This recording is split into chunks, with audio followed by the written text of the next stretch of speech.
Kegiatan Praktikum 2 Simbiosis.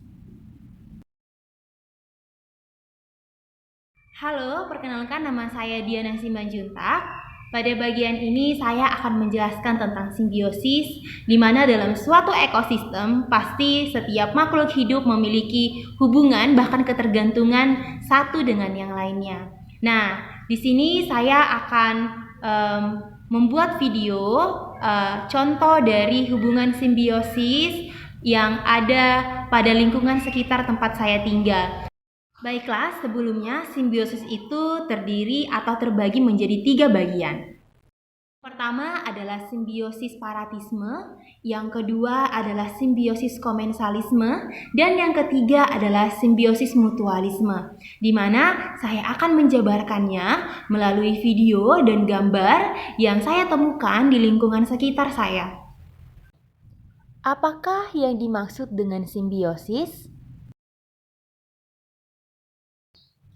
Nah, simbiosis merupakan suatu bentuk hubungan yang sangat erat antara satu spesies makhluk hidup dengan spesies makhluk hidup lainnya yang hidup bersama dalam suatu habitat tertentu.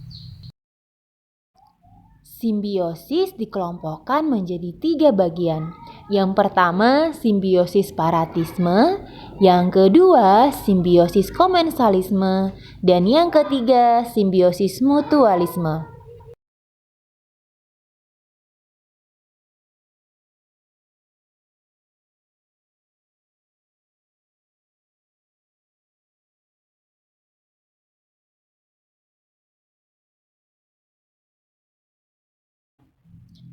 Simbiosis paratisme.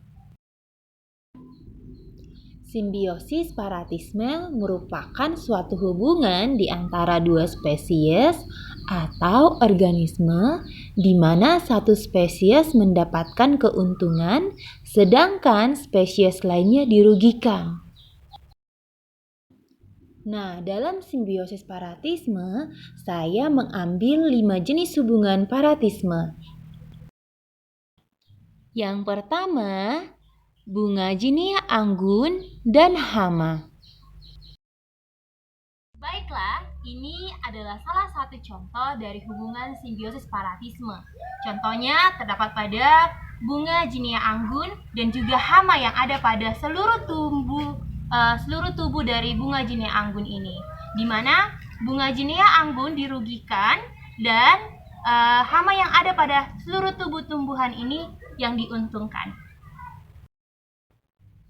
Yang kedua adalah pohon rambutan dengan tumbuhan sisik naga, di mana sisik naga ini diuntungkan karena dia dapat hidup pada pohon rambutan, sedangkan pohon rambutan mengalami kerugian karena tumbuhan atau sisik naga ini menghalangi matahari masuk ke dalam tubuh pohon tersebut. Yang ketiga ini adalah hubungan paratisme antara ayam dan kutu, di mana kutu mendapat keuntungan ketika mendapatkan nutrisi dari tubuh ayam, sedangkan ayam mengalami kerugian membuat tubuh ayam tidak sehat karena di dalam tubuh kutu banyak sekali bakteri yang sangat merugikan untuk hewan.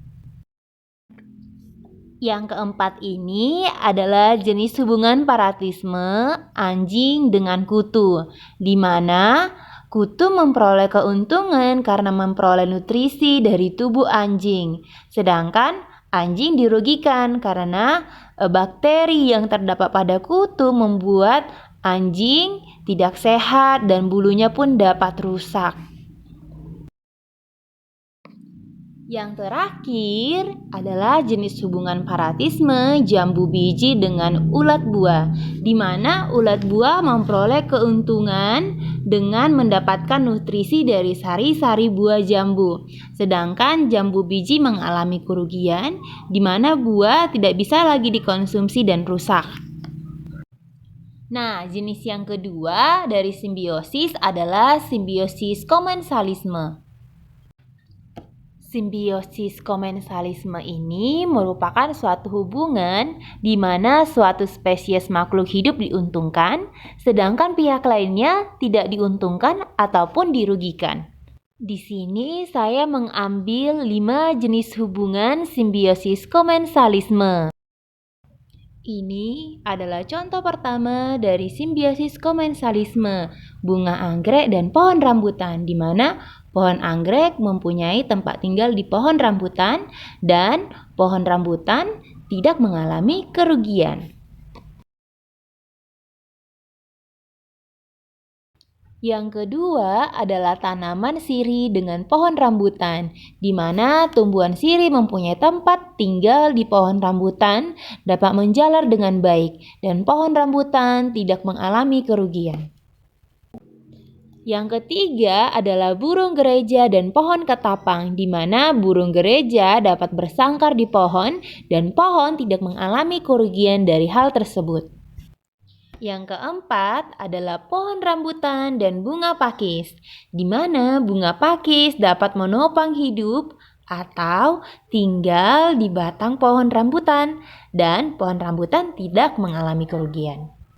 Nah, jenis yang ketiga dari simbiosis adalah simbiosis mutualisme.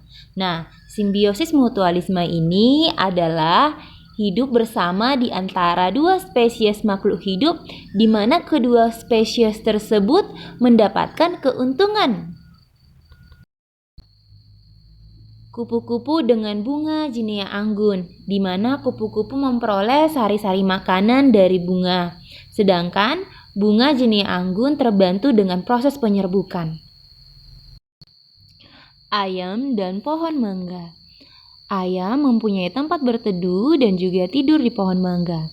Sedangkan kotoran ayam yang berteduh dan tidur di pohon mangga dapat menyuburkan tanah dan menjadi pupuk alami bagi tumbuhan mangga.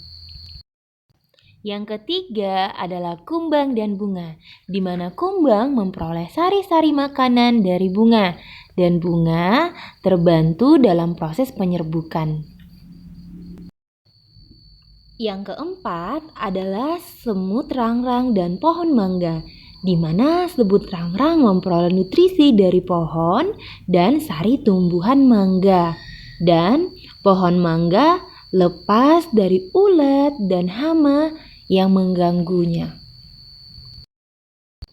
Yang terakhir adalah semut dan kutu daun. Di batang pohon tersebut ada kutu dan juga semut.